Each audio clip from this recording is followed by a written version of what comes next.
Hi, Paul Sackis, Good News Planet. I'm here speaking to Stuart Shanker. Hi, Stuart. How are you? I'm very good. Thank you, Paul. Stuart's a positive guy. He has two previous books called Calm. Boy, I love this. Alert. I love that. And Learning and Self-Reg. Is that right? That's like three books. No, is it Alert and Learning? Three Self-Reg? books. Three books. But now you've written a new book here. Yeah. Right? What's that Yeah. called? Reframed. Reframed. Okay. Yeah. And somehow the word COVID-19 occurs in this conversation, or even in what they had sent to me, COVID behaviors, including, all right, reframed, put that in the scenario of COVID to start, and then we'll go from there. Well, we've got this data over the last year that's told us that anxiety disorders have tripled in kids and teens. Depression's tripled in kids and teens. So we're doing something wrong. Obviously, COVID is an enormous stress, but what we look at is how we're dealing with that stress, how kids and teens are dealing with it. And basically, the short version is they're dealing with it in a way that it may look okay on the surface, but when you open up, look at what's going on inside the brain, we see that they are in what's called sympathetic hyperarousal, meaning they're burning way too much energy, they're not restoring, and that's why we're seeing all these problems today. And there's different ways that we can handle it. That's the point. Well, what problems are we seeing? So the way, typically the way families are trying to deal with this is, say, through binge watching or screen time.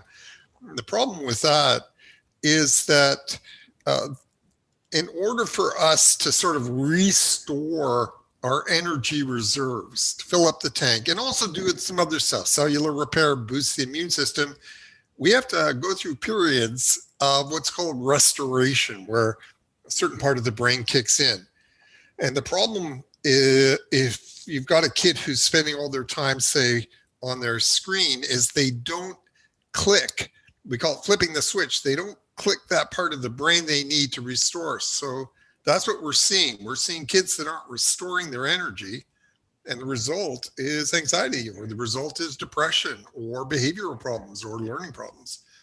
So we've got to make parents aware of, there are signs, if you learn how to read them, of when your kid's burning way too much. And then we got to figure out how can we turn off those burners and get that kid back into a healthy base state.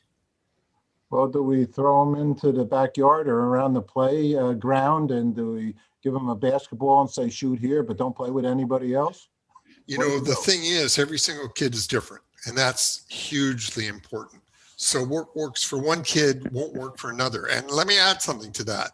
You can figure something out with your kid, and the little buggers change on you all the time. So what worked last week may not work this week.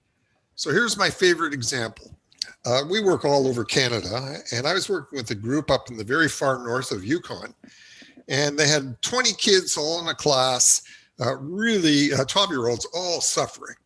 And I had this idea, they had a hockey rink there, and I said, geez, let's get these boys out every day and we'll play some hockey, burn some energy.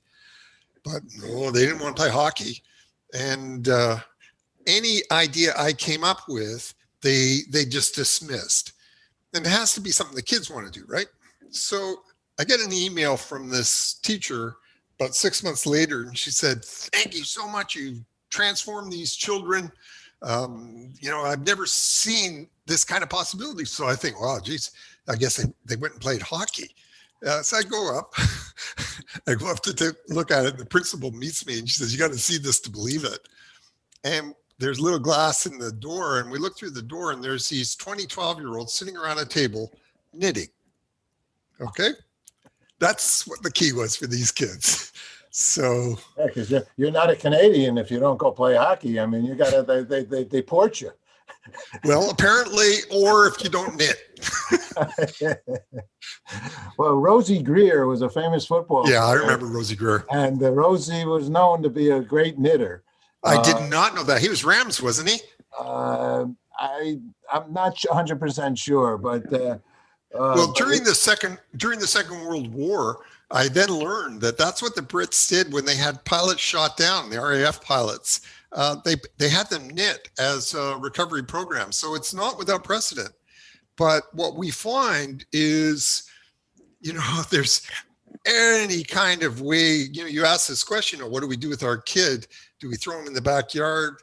Well, that's a good idea anyways, just for mom and dad's leave sanity. them out there. It's even better. Yeah. But, we've seen everything, cooking, music, but it has to be something. And for it to work, you've got to read the signs. What are the signs of when my kid is overstressed, physiologically overstressed? Do I detect it in his voice, in his eyes? And now I can start to experiment with the kid. And we're going to find out what gets you back to really filling up those energy tanks. And the reality is COVID is tough. There's no way around that. But we can do better than we're doing. And what we're seeing now is we're seeing kids now coming back to life despite everything, despite, the lockdown. So we're pretty hopeful about this. I love what you said at the outside. We're pretty positive about everything. All right. Well, positive is good news. So I believe. But on the other hand, you always have to pay a little bit of attention because good news to one might not be good news to another. And true? Absolutely true. Yeah. So, and since we're both in the good news, positive business, we also have to think about that other person at the same time. So let's see if we can get confused sometimes. But it's an important point. So tell me, what brings you to this kind of optimistic writing, and your background is what? Well, I was sent to Oxford a long time ago now. And at Oxford, I was in Oxford for 10 years. And I studied something called self-regulation. It was really a theory about how we deal with stress and what stress is. And it's pretty complicated. And when I came to Canada in 1986, they asked me to, really explain what is stress. That's a difficult concept. And what can we do with kids to teach them how to manage stress in a way that's really good for them, that makes them grow, rather than in a way that we call maladaptive, that actually leads to problems down the road. And I was trained in neuroscience. And so we have gone through a revolution over the last 30 years where we can really peer pretty deep inside the brain now. And one of the big discoveries we've made is that, I'll just put it to you simply, there is no such thing as a bad kid, ever. Okay? I'm okay There's with no that. such thing. Yep. No such thing as a trajectory that we can't change.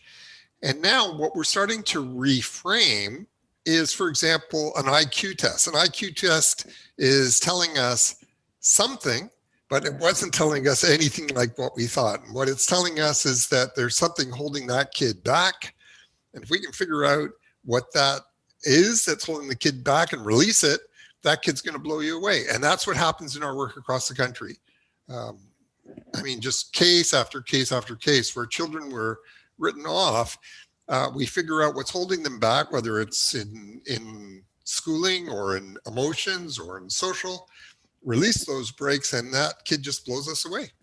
Let me ask you, because I've always kind of thought that this was possibly what holds either kids and or big kids Yes. back, self-esteem. So the thing is, you can't build, you're absolutely right, of course, but you can't bullshit a kid. You can't give them phony,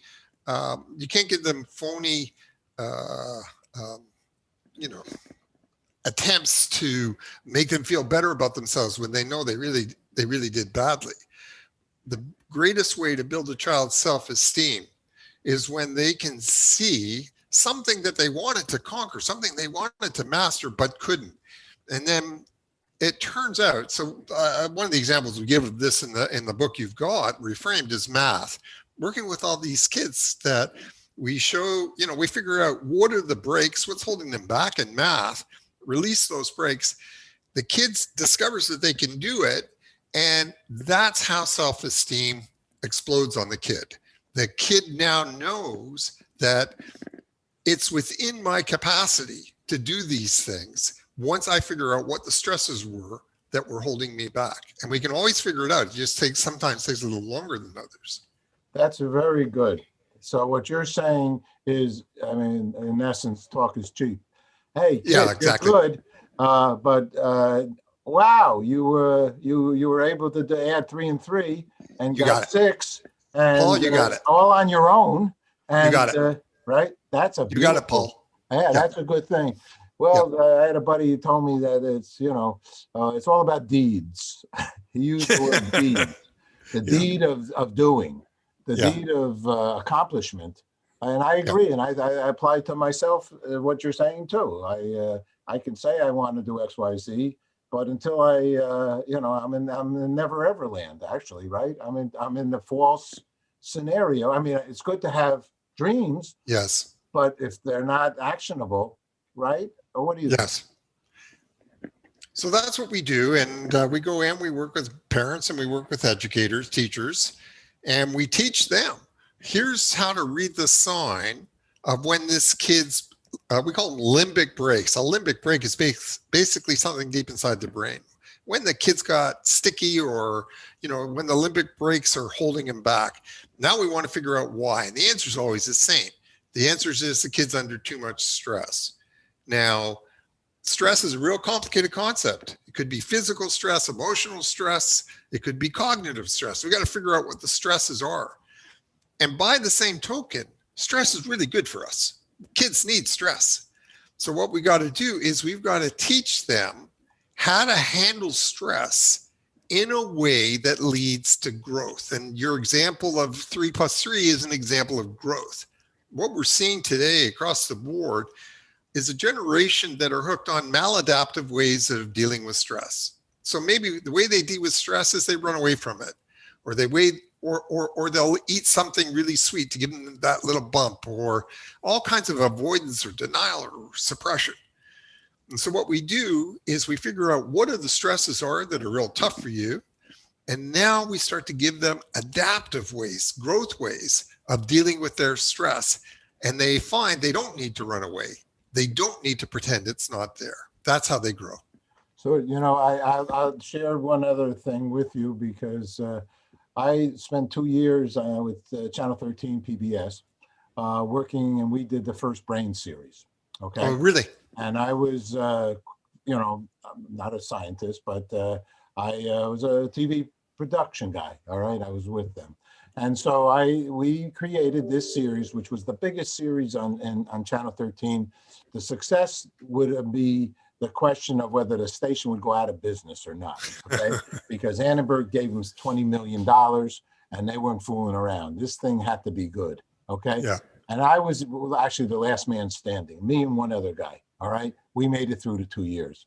But one example that did come up, and actually I even appeared in Robin Spry, a Canadian, whose father helped start the CBC out of Montreal. He was one of our producers, okay?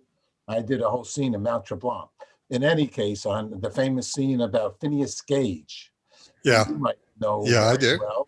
And Phineas Gage, for the audience, was a guy that got a spike, not the happiest story, but he got a spike in his brain from working on the train up there in, I believe, in Canada. And as a result, they found out that you didn't need your whole brain. Correct me if I'm wrong. You don't need your whole brain to be able to think. Now, there's an aside to that comment because I think he couldn't think too well, and he was like in a circus act after that. But he couldn't control his emotions. Okay, there it is. In any case, but back to our scenario. What the one of the commentaries. You got it though. Is that right? Okay. Yeah. One of the commentaries that came out of that show was who is more stressed and who's potentially going to get a heart attack? The guy that's in an elevator, the elevator guy that takes you up to the second floor, the third floor, the fourth floor, and he sits down for half of the day. Or the guy that's a busy executive, doing this, doing that, boom, boom, boom, boom, boom, boom. Who's gonna do better in the world of potentially getting a heart attack? Yeah. It happened to be the guy who was busy. Because did he adapt to the stress, or what happens? Yes, he's adapted. Okay. Right. And we need stress. And we need stress, and children need stress. And we make the mistake of helicoptering, right? Of trying to protect them from stress. And you're not going to protect them from COVID. COVID's here. But what they do need to learn are, how do I handle stress? How do I know when I'm becoming overstressed? And how do I become calm? What does calm feel like? That's what these kids don't know. Hey, Stuart, you're a smart man. You're a good man. I like you, Stuart. You're a good man. What's your website? I like you, Paul. What's your website? www.self-reg.ca. Self-reg.ca. What was a dash? What do you mean dash? Hyphen. Hyphen? Self-reg, reg.ca. Self-reg, R-E-G? Yep. Dot CA. Dot Canada, CA. Yep. All right, good. And so this is good stuff. You're good stuff. And so let me ask one last question, and we'll talk again. I enjoyed this conversation, and you were quite helpful for many, and I hope many people buy the book. And more importantly than buy the book, what do we want? We want them to utilize the book. Yeah. That's your show. Your show is action. I gave a speech up in Northwest Territories in one of the coldest places in Canada. There was a theater. It was packed. I was in Yellowknife. It was minus 42. And at the end of the evening, I said to the group, I'm curious, what the hell are y'all doing here? It's minus 42. I'm frozen. What about you?